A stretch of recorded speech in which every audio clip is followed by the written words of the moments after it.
Hello, and this is Andre. It's video blog number 5, and happy Valentine's Day. That's making a heart with my finger, being a little bit silly. But what I'm really here to tell you is that,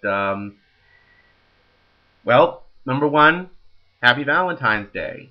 I hope all of you out there feel happy and loved, or most of you. And I think for many of us, we have an awful lot to be thankful for on this particular Valentine's Day. We have a brand new president, Barack Obama. There's plans of social and economic recovery. And I can tell you, having been living in Maine in the past 8 years, this is one of the poorer states of the Union that there's frankly been a lot of people who have been depressed, a lot of people who have been hopeless, and a lot of people who have been fearful. All my life, this has tended to be an area where there's been a lot of fear. And where there's fear, there's really not a lot of love to deal with. And I know that's a bit of a cliche, but fact is, I think that people in general need to stop being so afraid of expressing their feelings toward each other, good or bad, in equal measure. That's very important, because a lot of times people either do one or the other, and it's just not always quite adequate. So, what I'm trying to say here is that it's really difficult to define. I think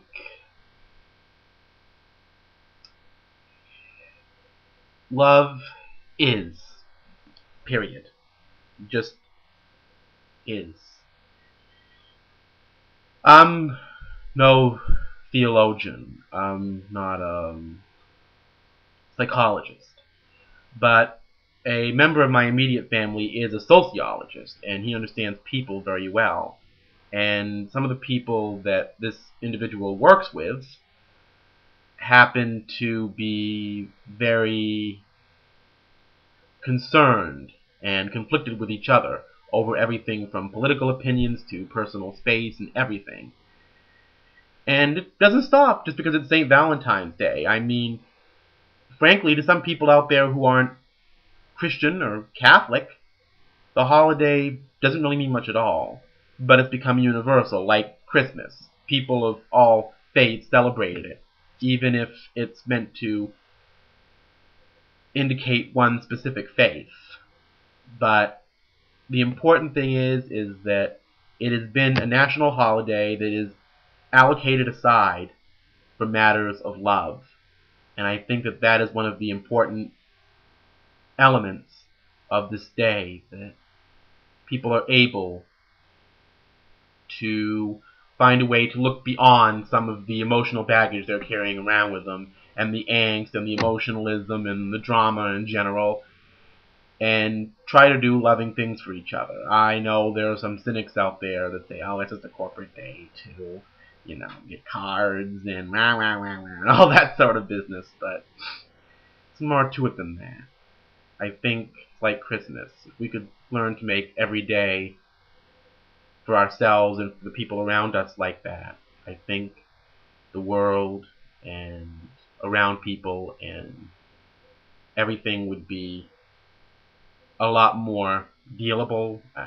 I know I did a very poor job with this. I'm not always good at verbalizing my own thoughts as they appear in my head. I have some thoughts that I suppose are unconventional. My family and my friends all have said so.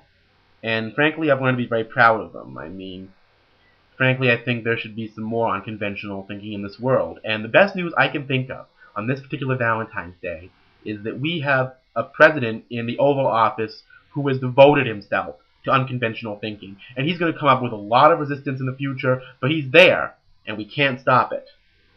Love to you all. All my best, and try to, show some love to each other, on this Valentine's Day.